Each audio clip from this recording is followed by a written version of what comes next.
This is all that's left of what might have been the tombs of David and Solomon. Вот что осталось от гробниц Давида и Соломона. They were carved into the rock in southern Jerusalem. Эти гробницы были высечены в скале в Южном Иерусалиме. No, they're not small though. Они не маленькие на самом деле. I mean, this is much bigger than this room. Они намного больше этой комнаты. А немає рештків Давида. So, but we do not have the rest of the body of David. We don't have anything. It was robbed in ancient times long ago. У нас ничего нет, все это, если и было, то разграбили в средние века. Це, щоб, мабуть, не поклонялися йому, чи як для того? Там столько народу, там... It's in the right location though. It's in the right location and they're tombs from that period, the Iron Age. То есть это, как раз подходящее место для гробницы, и эти гробницы явно Железного века. Это, с высокой вероятностью, это именно Давида и Соломона. Можно еще вопрос. Официально, когда письменность зафиксирована самая ранее? Вообще или... Вообще, да. So, you said the people were literate 1000 BC.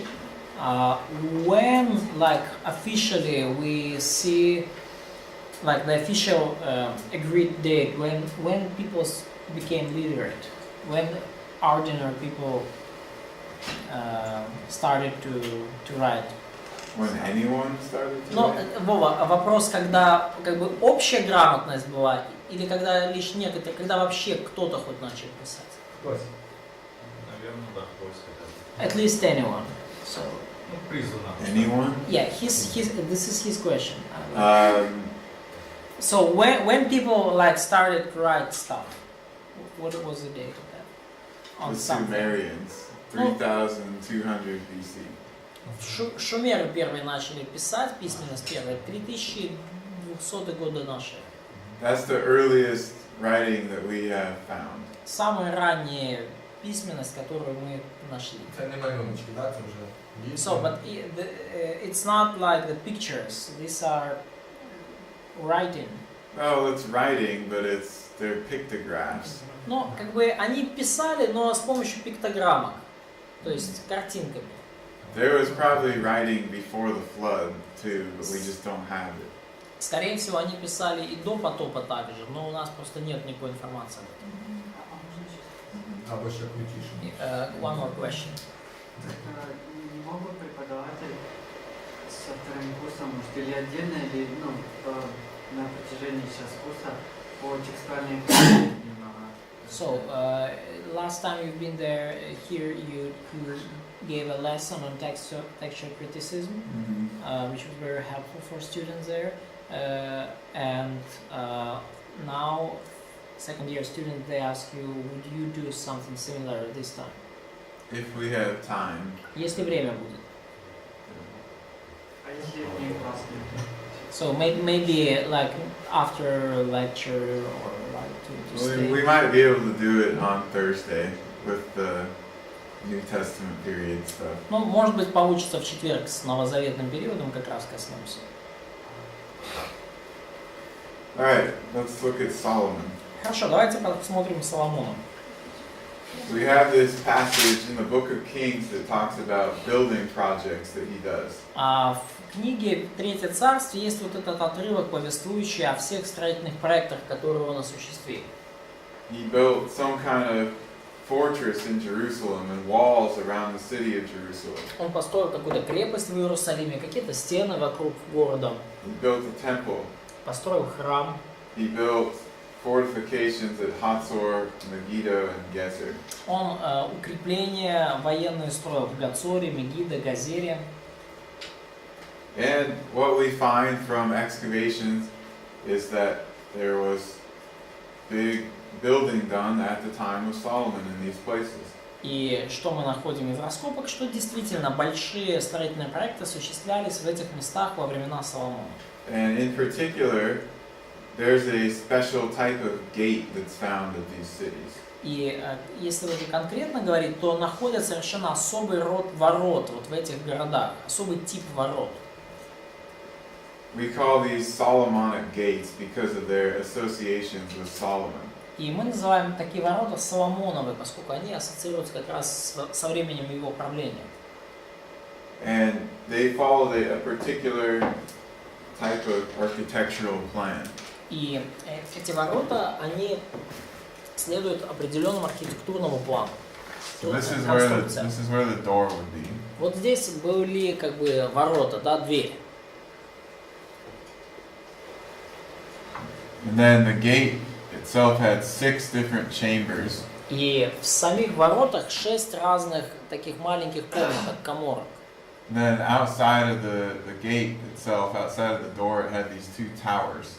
И вне ворот еще 2 башни стоят.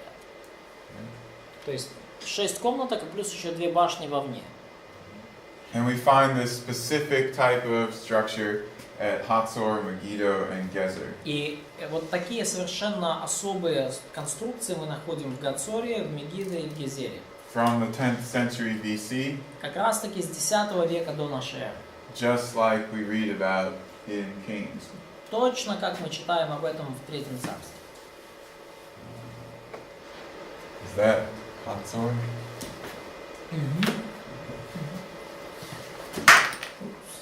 So this is the gate at Hatzor. Итак, вот это ворота в Гацоре. Here's the gate at Gezer. Вот это ворота в Газере.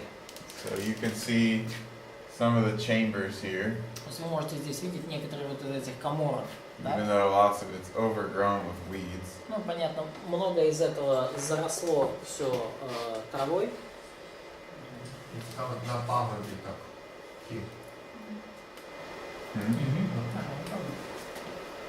Що на пагорбі? And then, So, but it's interesting they're all on the hill. yeah, well, lots of them. It's a better place. Ну, It's more defensible. ну, на холме вообще как бы лучше располагать город и крепость легче защищать.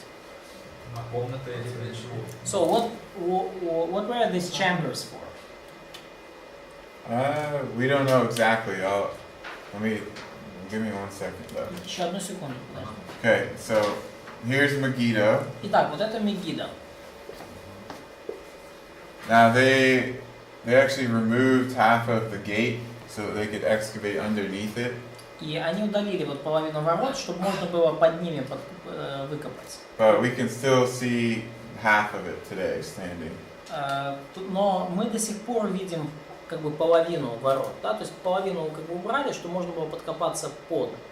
Но половина осталась, мы до сих пор видим. So we see that matches. То есть мы видим, что это тоже соответствует той же конструкции, тому же шаблону. Now the question, what were the chambers used for? И был вопрос, вот как эти каморы или вот эти отсеки использовались. Alright. First of all, Во-первых, we have a gate with many, many doors. у нас благодаря ним ворота со множеством дверей.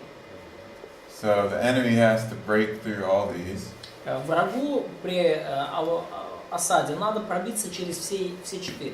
And in times of war, you could place soldiers in these chambers. И во время войны в этих каморах также можно держать солдат.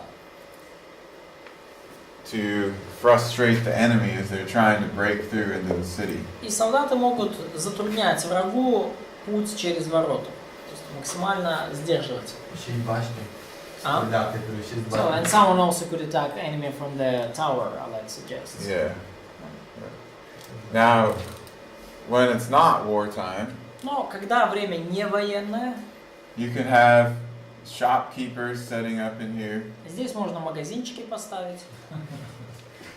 which lots of the commerce happened at the city gate in that time. Много, кстати, коммерции, бизнеса происходило как раз-таки у городских ворот в то время. Okay, you have a more open area here. Здесь такая территория более открытая. And they were different than our cities. Эти города отличались от наших. They didn't have big open spaces inside the walled city part.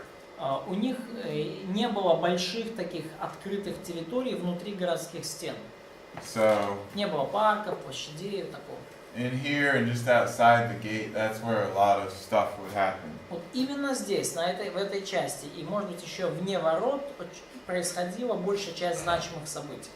This was also a place where they would gather and have councils or have judgments pronounced. И также вот в этом месте они собирались для каких-то городских советов, там провозглашался суд. Наружу, да? So like outside the gates or just at that area. Yeah, in the gate even is a phrase that's used. У ворот эта фраза такая, да, это муж известен у ворот, да. Но как бы это вот на территории, вот рядом с этими воротами, там происходили все такие значимые события. Одне питання. Це ж дві фотографії одного того самого місця, так? So this is a photo of the same place, yes? Different photos of the same place. That's Hatzor, Да, это Гацок. Gezer, Газер, Giddo. Мегида. Ні, ну це дві цікаві Да, просто фотографії. да, Там две одна фотографии одного места. цікаво, що до туристів як було, після туристів. That's Jerusalem. Like before and after tourists. А можно спросить? Это в Иерусалиме. Да, question. А наличие ворот говорит о значимости города, да? Could we assume that the presence of gates suggests that city was important? Yep. Да. Yeah, those are cities that are specifically mentioned as Solomon building in. И эти города конкретно упомянуты в Библии как те, которые застраивал Соломон. Okay, someone read 2 Samuel 19:8. Кто-то прочитайте, пожалуйста, Второе Царство 19:8.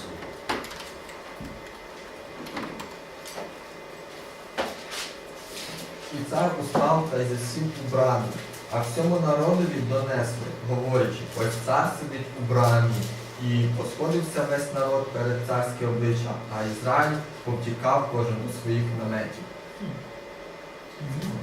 Okay, so they would do that with the king or with a judge or something.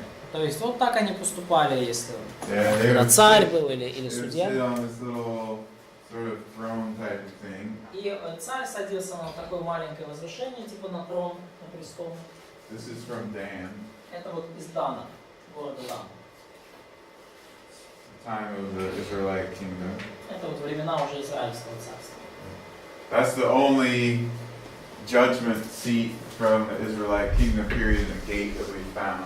Это единственное вот такое вот судилище, да, или место суда, вот, которое мы находим вот периода Израильского царства. But we know what it was because of several passages that talk about that practice. Но мы знаем о том, что такое место существовало благодаря нескольким отрывкам, которые говорят о такой практике.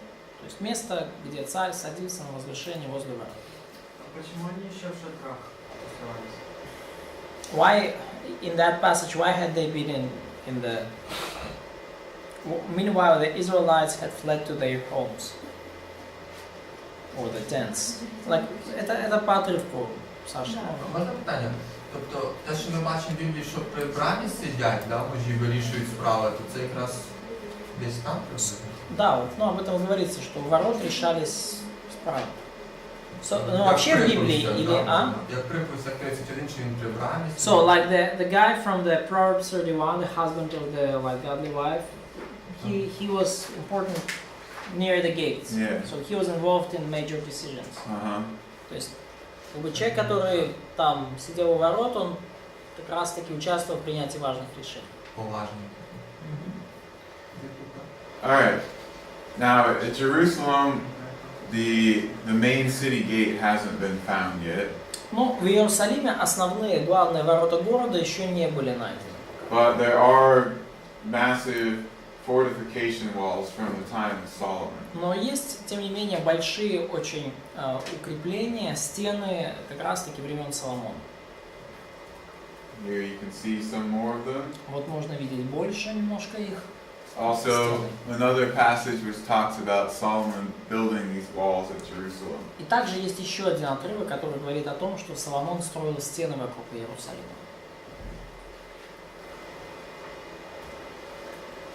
Можно еще вопрос? А вот эти вот кирпичи, они между собой чем были скреплены? So, another question, how did they put these bricks together? Did they use kind of cement or any other They'd use plaster sometimes. Ну, да, они использовали своего рода цемент для таких. Цемент того времени. Да. Ну, такую штуку. That's Типа штукатурку. one of the many people that Solomon married was an Egyptian princess. Ну, одной из многих женщин, с которыми вступил в брак царь Соломон, была египетская принцесса. Египетская, да. A long time ago, they found this tomb just outside of Jerusalem.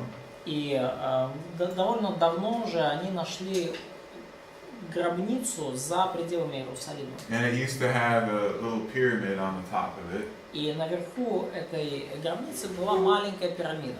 We know that it was some kind of, it was an Egyptian tomb. То есть мы знаем, что это гробница египетского типа. But we don't know if it dates to the time of Solomon's wife or not. Но мы не знаем, вот соответствует ли оно по датам времени жизни жены Соломона, дочери фараона. However, this daughter of Pharaoh, or this princess, Но, тем не менее, вот эта дочь фараона, эта принцесса египетская, when she was given to Solomon as a wife, the Pharaoh also gave the city of Gezer to Solomon. когда эта принцесса была отдана фараону, вместе с ней, как приданное, фараон отдал город Гезер. The Pharaoh went to Gezer, he destroyed the city, and then after conquering it, he gave it to Solomon. То есть фараон, царь египетский, пришел, взял Гезер, сжег его огнем, и хананеев, живших в городе, и потом после завоевания отдал его Соломону. This was probably a pharaoh named Siamun. Скорее всего, фараона звали Сиамун, And we do see that Gezer was destroyed at that time. и мы видим, что Газер как раз-таки был уничтожен в это время. And then Solomon built there. И Соломон там начал строить.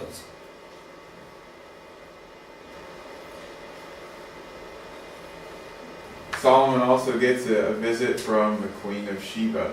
Также к Соломона навестила царица Савская. And this Царица seems, Шеба. seems to have been a kingdom located around Yemen. И кажется, что это было царство, расположенное где-то в районе Йемена нынешнего. And it's mentioned around the time of the Israelite kingdom in other inscriptions. И оно упомянуто как раз где-то во время вот Израильского царства, оно упомянуто в других записях. Like the Assyrian king Tiglath-Pileser. Например, ассирийский царь Тиглат-Пилесар III упоминает царство Савское. And their queens are mentioned. И царицы их упомянуты. And we also know that they traded in things like spices. Мы также знаем, что они плотно занимались торговлей пряностями. And that they used camels to transport these things. И они использовали верблюдов, чтобы перевозить все эти вещи. So, what we know in general about that kingdom fits the story of the Queen of Sheba. И поэтому то, что мы в целом знаем об этом царстве, оно прекрасно сходится с историей царицы Савской. Solomon and all his foreign influence, though, created some problems. Но вот Соломон и вот эти из-за своего увлечения разными иноземными влияниями создал много проблем. He often adopted the gods and goddesses of these other nations. Очень часто он как бы перенимал вот этих богов и богинь других народов, ну, не то чтобы совсем себе, но себе, в Израиле. One of these that's specifically mentioned is Ashtoreth. Вот одна из богинь, которая упомянута конкретно по имени, это Астарта. She was the main goddess of the Phoenicians. Она была основной ключевой богиней финикийцев. This is a figurine from the kingdom of Judah.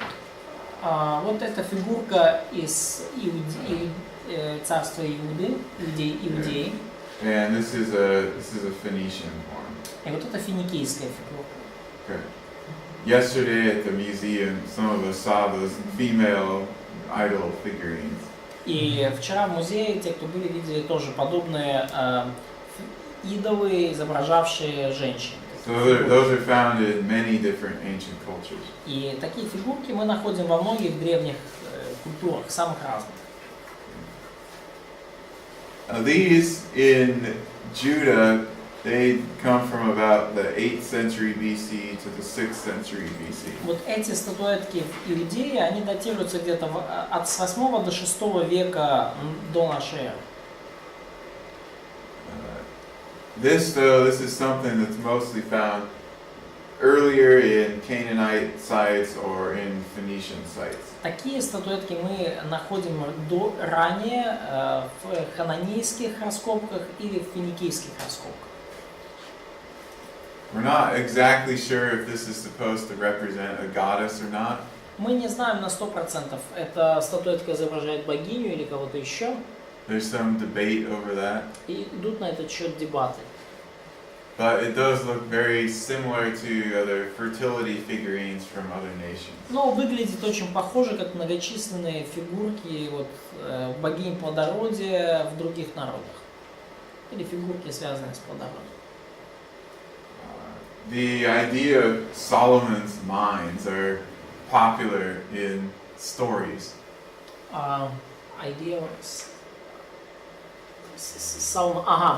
Идея копий царя Соломона, она получила такую популярность в различных историях и литературе.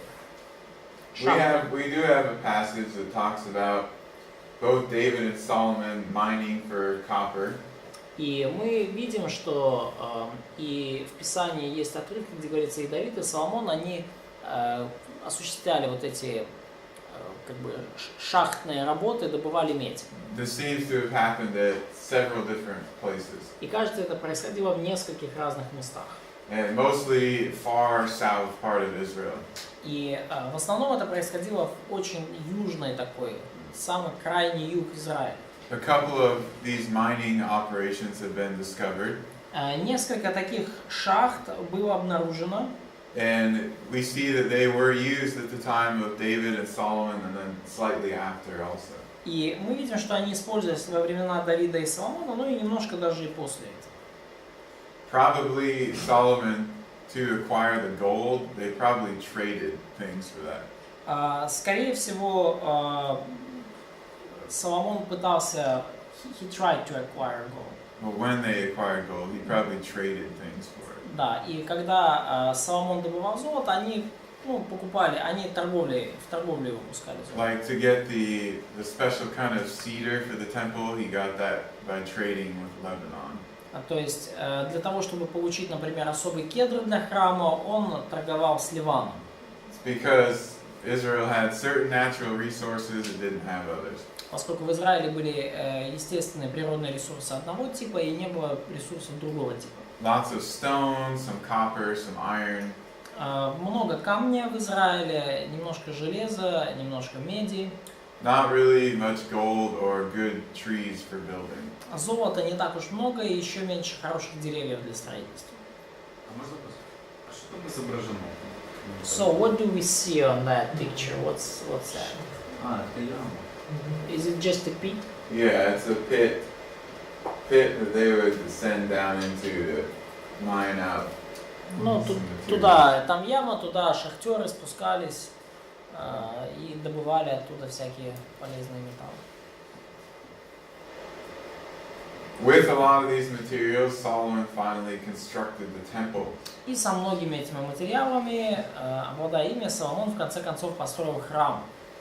There's never been an official excavation on the Temple Mount. Никогда не производилось официальных раскопок на Храмовой горе. Because since the 7th century, the Dome of the Rock has been there. Поскольку начиная с 7 столетия там находится вот эта мечеть. Then soon after that, the Al-Aqsa Mosque. И там, короче, вскоре после одной мечети там появилась другая. But there was a project recently that sifted through a lot of material that was taken out from underneath the Temple Mount. Но, тем не менее, недавно был осуществлен проект, где исследовались разные материалы, взятые из-под Храмовой горы. It shows us that this was a place in use and an important place at the time of Solomon. И проект показал, что это место активно использовалось и было важным местом как раз во времена Соломона. And from later in the kingdom period, there are even a couple of bole, those little stamp seals. И в более поздний период там было даже несколько, ну, как бул или, ну, таких печаток найдено. That mention a priest and also mention some kind of ritual. Где упоминаются, и на этих буллах упоминаются и разные священники, и разного рода ритуалы. We don't know exactly where on the Temple Mount it was located. И мы не знаем точно, где именно на Храмовой горе располагался храм Соломона. But probably it was right around where the Dome of the Rock is today. Но, скорее всего, находился это там, где сейчас находится вот дом на Рак. And that's because it's the highest point of Mount Moriah. Поскольку это самая высокая точка горы Мория. It wasn't a particularly big building. Здание не было особо большим само по себе. But of course the descriptions of it, the decorations were magnificent. Но, судя по описаниям, украшения, отделка были просто потрясающие. But Babylonians first they completely destroyed it and took all the valuable materials. Но вавилоняне при первом же своем приходе, они как бы вавилоняне при захвате города, они уничтожили и забрали все материалы. And then the Romans they did the same thing later. И римляне чуть позже сделали то же самое. And the arch of Titus in Rome shows them carrying off some of the items from inside the temple. И судя по вот архивам Тита, императора, который разрушил Иерусалим, многие богатства храма они перенесли с собой в Рим. We have various ancient references to the temple, but again, no real excavation there. Но, опять же, у нас много из древних указаний, ссылок на храм, но реальных раскопок там никогда не проводилось. Underneath the current platform, there are some huge stones that might have been placed there in the time of Solomon. И под вот этой большой платформой, которая там сейчас, там огромные камни, которые могли быть размещены как раз во времена Соломона. But we probably won't know too much more about the archaeology unless there's a real excavation that happens there. Но мы, скорее всего, так и не узнаем больше с археологической точки зрения, пока не будет там проведено нормальных раскопок. All right, any questions about the monarchy? Хорошо, есть ли какие-то вопросы об объединенной монархии? Там питання от про храм. Це фотографії перед тим, як будували мечеть на тому місці? So current photos there is like Dom Narak, yeah? Yeah, it's inside. Yeah. So it's not a mosque, it's like It's a shrine. да, ну это сейчас называется как, ну, Дом Нарак, это не мечеть, это святилище. So it's Muslim, yeah? it's Muslim. There. Да, мусульманское. А викладач сказав, що це море, це точно море, чи там ж Що? гора Морія? So you said this is a mountain Moriah. Is it true? Is it the same mountain that where Abraham brought his son, or it's just one of the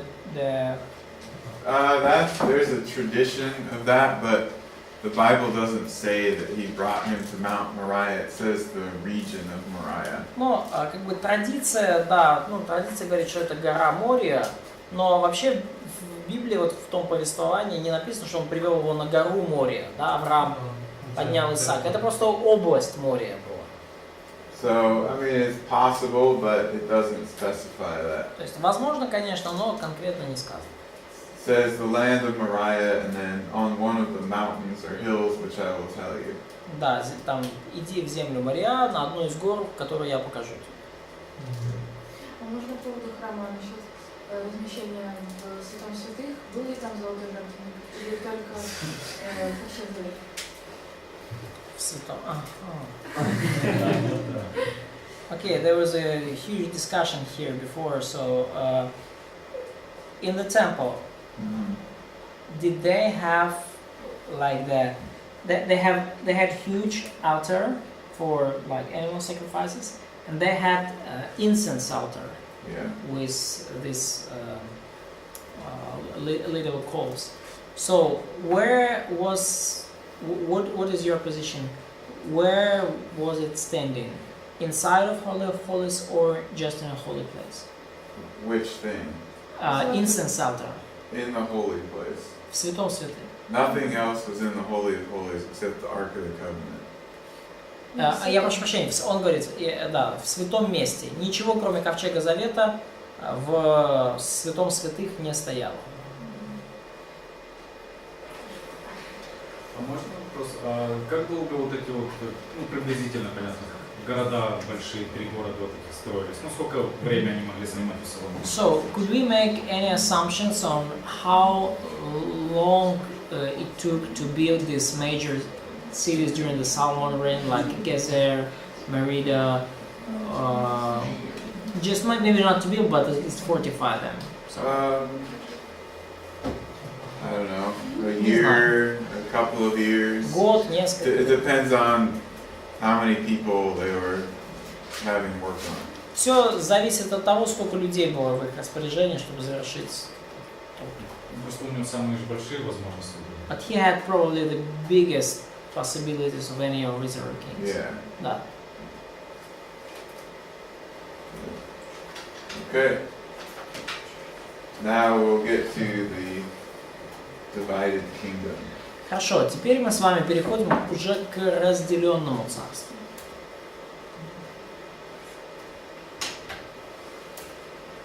А можно еще, если может, Андрей, если у преподавателя есть изображение на карте вот этих 3 городов? So do you have this? So it's what? Yes. So do you have these cities on the map? Do you show them? Show us where they were, like major cities during the reign of Solomon. I do want me to. Actually, they're on that map. So.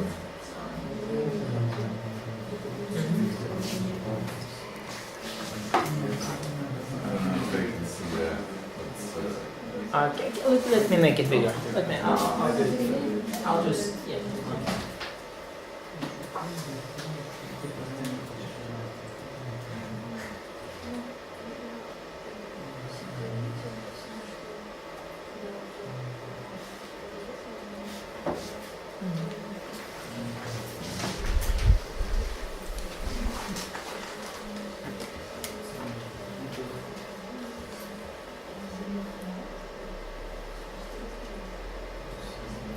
Вот Иерусалим. Gezer's here. Вот здесь Гизер. Megiddo is about here. Мегидо где-то здесь.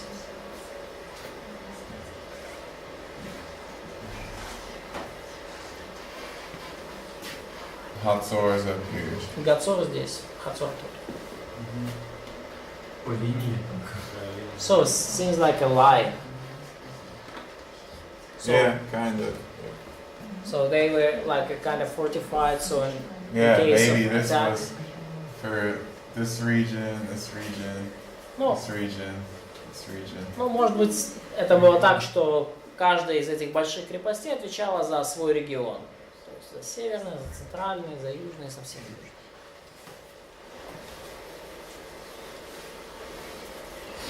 А не було такої там системи, як, не знаю, якщо хтось нападав, вогонь запалювали і видно так здалеку і пам'ятно. Такої системи.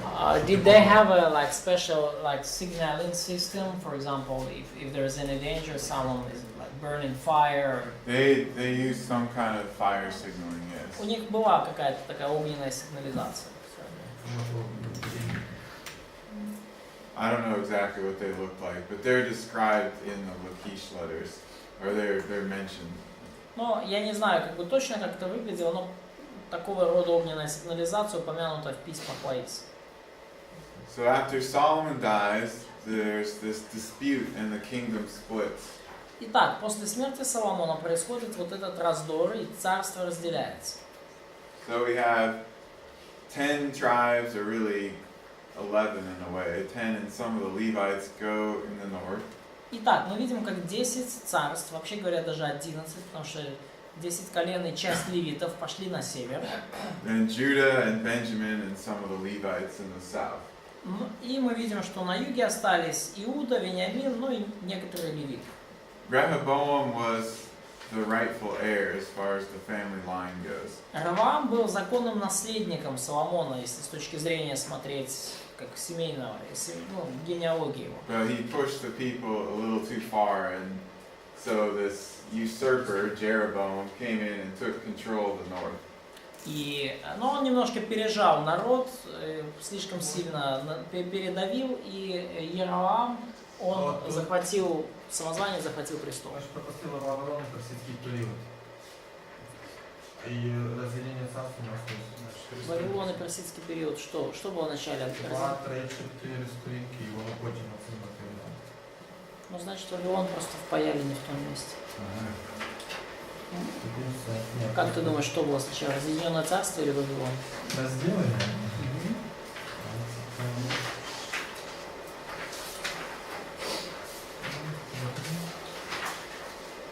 Now, very soon after the kingdom splits, Egypt invades. Вскоре после разделения царства Египет осуществил вторжение. This is that the Pharaoh Shoshank that we had bonus question about. Вот этот фараон Сусаким, о котором у нас был бонусный вопрос. And he actually had been in power near the end of the reign of Solomon. И он был у власти где-то ближе к концу уже правления Соломона. And when Jeroboam fled Israel because of a dispute with Solomon, he went to Egypt for a while. И когда Раваам покинул Иерусалим вот из-за всего этого раздора, то Раваам, не Иеравам, а Роваам, Раваам и Jeroboam, not Роваам. И, я прошу прощения, Иеравам, будущий глава как Северного царства, самозванец, он отправился из-за всех этих раздоров на какое-то время в Египет. Иеравам. He probably had some kind of agreement with the Pharaoh to send him tribute. И, скорее всего, он заключил какую-то сделку там, соглашение с фараоном о том, что он будет платить фараону дань. In fact, the Pharaoh may have helped him gain power in northern Israel. И, может быть, даже фараон помог ему прийти к власти в Северном Израиле. But then it seems like he doesn't fulfill his part of the deal, or he angers the Pharaoh somehow. Но потом, кажется, Иеравам не исполнил свою часть сделки, либо каким-то другим образом прогневил фараона. And then Shishak attacks Israel and Judah. И Сусаким атаковал Иуду и Израиль. It says in the 5th year of Rehoboam. Говорится об этом, что в 15 век Иеравама это случилось. In the Bible, we only hear about the campaign or the attack on Judah. В Библии мы читаем лишь о кампании против Иуды, о атаке на Иуду. But the Egyptian records tell us that he went both to Israel and Judah. Но египетские записи говорят нам о том, что Сусаким прошелся и по Иуде, и по Иерусалиму. По Израилю, я прошу прощения. И по Иуде, и по Израилю, и по Южному, и по Северному царству. All these little heads with the circle under them, they list the name of a town or a city. Все вот эти маленькие головы здесь, да, все эти фигурки, они это перечисление какого-то города захваченного, like conquered cities. Yeah. So they have any kind of inscriptions with the name of city here. То есть здесь вот, ну, как бы голова, а вот тут есть надпись, которая говорит о том, какой город был взят. Список трофеев. А?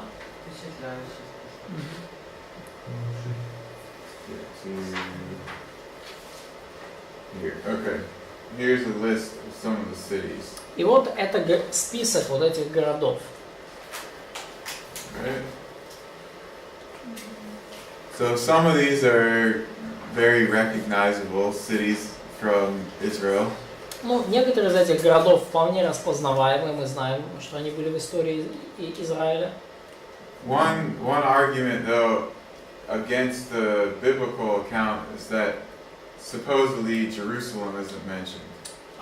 Но, правда, один из аргументов, противоречащих библейскому повествованию, достоверности Библии, это то, что вроде как не упомянут Иерусалим. Although there are definitely some cities in the kingdom of Judah mentioned on this list. Несмотря на то, что явно другие города царства Иуды были здесь в этом списке упомянуты. So we can explain the Jerusalem issue one of two ways. И проблему вот с упоминанием Иерусалима можем объяснить двумя способами. Одним из двух способов. When we read the biblical passage, we see that he doesn't conquer Jerusalem, he just goes there and gets a tribute. Во-первых, когда мы читаем библейское повествование, то видим, что фараон не завоевал Иерусалим, он просто пришел туда и получил дань. But usually when that happened, the pharaohs would record that city as being subdued or something. И обычно, когда такое случалось, фараон писал, что я подчинил себе этот город. Не завоевал, но подчинил. But on the list we have this name that is strange. Но в этом списке мы видим какое-то странное название. And in Hebrew we have Yehud HaMelech. И на еврейском мы это читаем как Ихуд ха-Мелек. Mentioning the king of Judah or the kingdom of Judah or the capital of Judah. То есть оно может читаться как царь Иуды, или царство Иуды, либо столица Иуды. So I think this is referring to when he went to Jerusalem, the capital, and he got the tribute from the king of Judah. И я думаю, что здесь как раз-таки упоминается Иерусалим, и вот та ситуация, когда он отправился к Иерусалиму и получил там дань от царя иудейского. Some of the cities we see from the kingdom of Judah, they were destroyed at this time. И мы видим, что некоторые города иудейского царства в это время, во время этой атаки, были уничтожены. So we know this event happened. То есть мы знаем, что это событие произошло. But it also happened in the north to the kingdom of Israel. Но оно также случилось и на севере, с царством Израильским. In fact, at Megiddo, this pharaoh actually left a victory stele there. И, кстати, в Мегидо вот этот фараон оставил даже победную стелу. So that's, again, it shows us that specifically that pharaoh mentioned in Kings and Chronicles went and attacked Israel and Judah. Опять же, это указывает нам на то, что вот этот фараон, упомянутый в книгах царств Паралипоменон, он пришел на эту землю и атаковал как Иуду, так и Израиль. If we look at his name in Egyptian, it seems like it's a little bit different than in the Bible.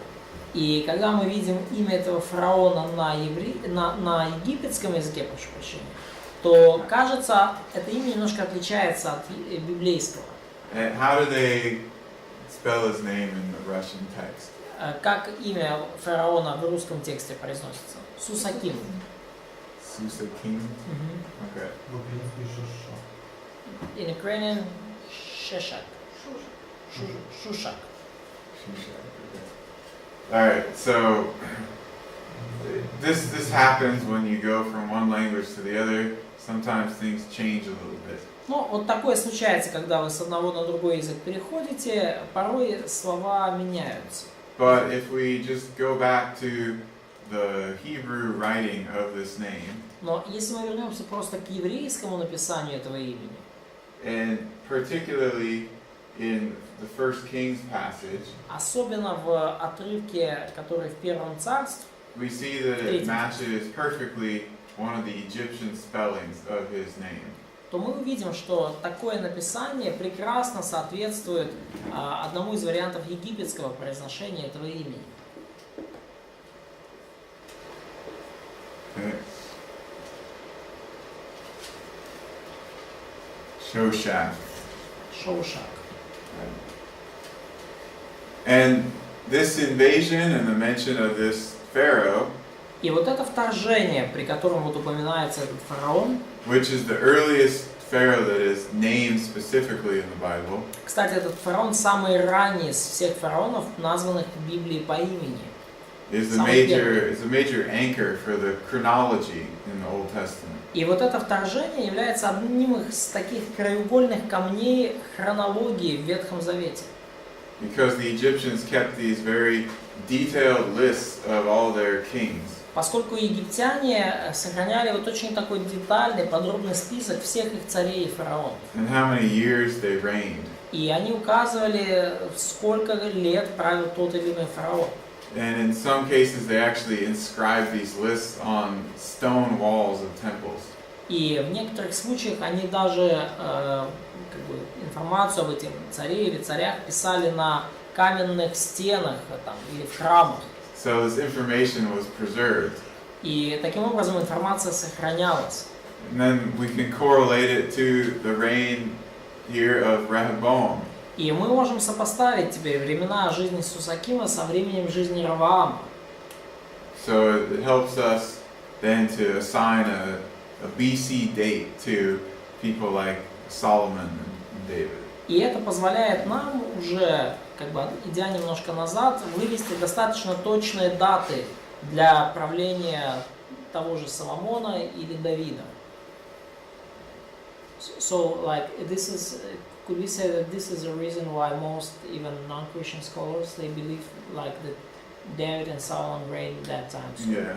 но именно по этой причине, да, помните, по-моему, даже был вопрос, да, что почему мы точно знаем, что Соломон правил там в те и те годы?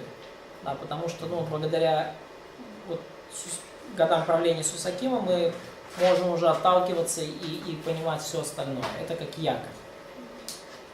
Now, at the time of Rehoboam, he did a little bit of building similar to his father. Во времена Раваама он совершил некоторые тоже строительные проекты, подобно своему отцу. We read that he built at Lachish specifically. Мы читаем о том, что он конкретно Лаис застроил, Лахис. And there is a gate there that it looks very similar to the Solomonic gates, yet it's slightly different. И там есть действительно ворота, которые выглядят очень похожи на Соломоновы, но чуть-чуть отличаются. So he was influenced by the way that his father built, but the fortifications he built were just a little bit different. То есть на Раваама явно влиял тот стиль укреплений, который приветствовался его отцом, но он сделал кое-что чуть по-своему, по-другому. By the way, very recently they found something interesting inside this gate. И, кстати, совершенно недавно они что-то очень интересное нашли внутри этих ворот. This is from a couple hundred years after Rehoboam. Это несколько сотен лет после Раваама. Or at least the destruction of this shrine was from a couple hundred years after him. Или, по крайней мере, уничтожение этого святилища случилось несколько сотен лет после него. In the time of Hezekiah, he tried to get the people back to worshiping God properly. А во времена Езекии, царь Езекия как-то пытался побудить людей вернуться к поклонению Богу и поклоняться Богу правильно. So we read about all these altars and high places that he destroyed. И мы читаем обо всех этих жертвенниках и высотах, которые царь Езекия уничтожил. And in a few places we find really clear evidence of this. И в нескольких местах мы находим совершенно ясное свидетельство такого уничтожения. One of the places is here at Lachish, Одно из таких мест, оно как раз-таки здесь, в Лахише. where there was actually this illegal shrine set up in one of the chambers of the gate. И как раз-таки в Лахише, в одной из каморок ворот, была организована такая подпольная, нелегальная, часовня или святилище языческое. And when Подпольное святилище. when Hezekiah destroyed it, he had to put a toilet seat over the shrine. И когда Езекия уничтожил это святилище, то он на этом месте установил туалет, унитаз. And this seems really strange, but we actually read about this in the Bible in the time of the kings. И, конечно, звучит очень странно, но мы именно об этом читаем, читая в временах царей разделенного царства, в книге Царств. This was apparently like a ritual desecration that Israelites did. Очевидно, это было вот такое ритуальное осквернение языческого храма, которое сделали израильтяне. Someone read 2 Chronicles 31, 1 and 2. Кто-то, прочитайте, пожалуйста, 2 Паралипоменон 31, 1 и 2. 2 Паралипоменон 31, 1 и 2. А коли це все скінчилося, вийшов увесь Ізраїль, що знаходився там, до відвіданих міст, і поламали стовпи для башків, і постинали посвячені дерева, і порозбивали пагінки та жертівники у всьому Юді й Веніямині, і Єфремі та Манасі аж до кінця. Потім вернулися Ізраїлеві сини, кожен до своєї посілості, до своїх міст. І Єзекія поставив черги священників та левитів за їхніми відділами, кожного за його служення, і священників та з левитів. На цілопалення і на мирні жертви, на служення і на подяку, і на хвалу в брамах Господніх таборів. Okay. Хорошо. Alright, those were the general reforms during the time of Hezekiah. Это вот такие были общего плана реформы во времена Езекии. То есть, что в целом происходило по стране. Sorry, let me find this passage about the toilet seat. Давайте я сейчас найду конкретный отрывок о... А это фотография типа сверху вниз? So, this is a photo like from above. Yes. Да, да. Yes. Ну, не так трудно разобраться, что там. Если бы сказали. А насколько большая? Вот вещел.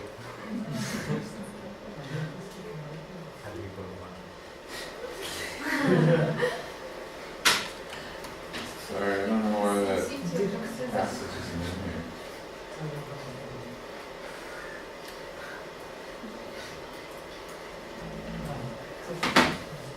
Hang on a second. I found it. I think that's for 2 Kings 10:27. Oh, but it's not.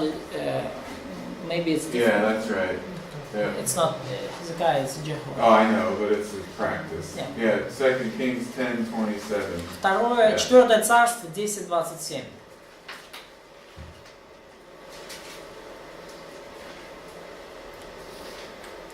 И разбили статую Ваала, и разрушили капище Ваалова, и сделали из него место нечистот до сего дня. Я не подумала, что у нас не чистота, это туалет.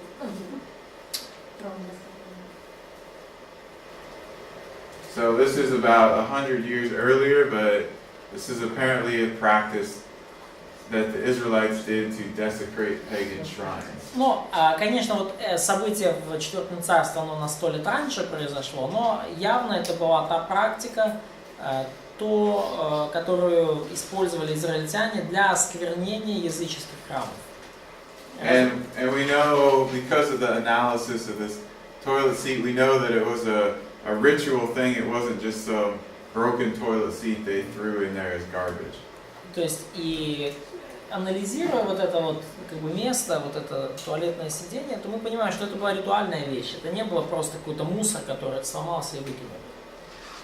То есть, ну, тот факт, что на обломках стоит туалет, это не случайно получилось.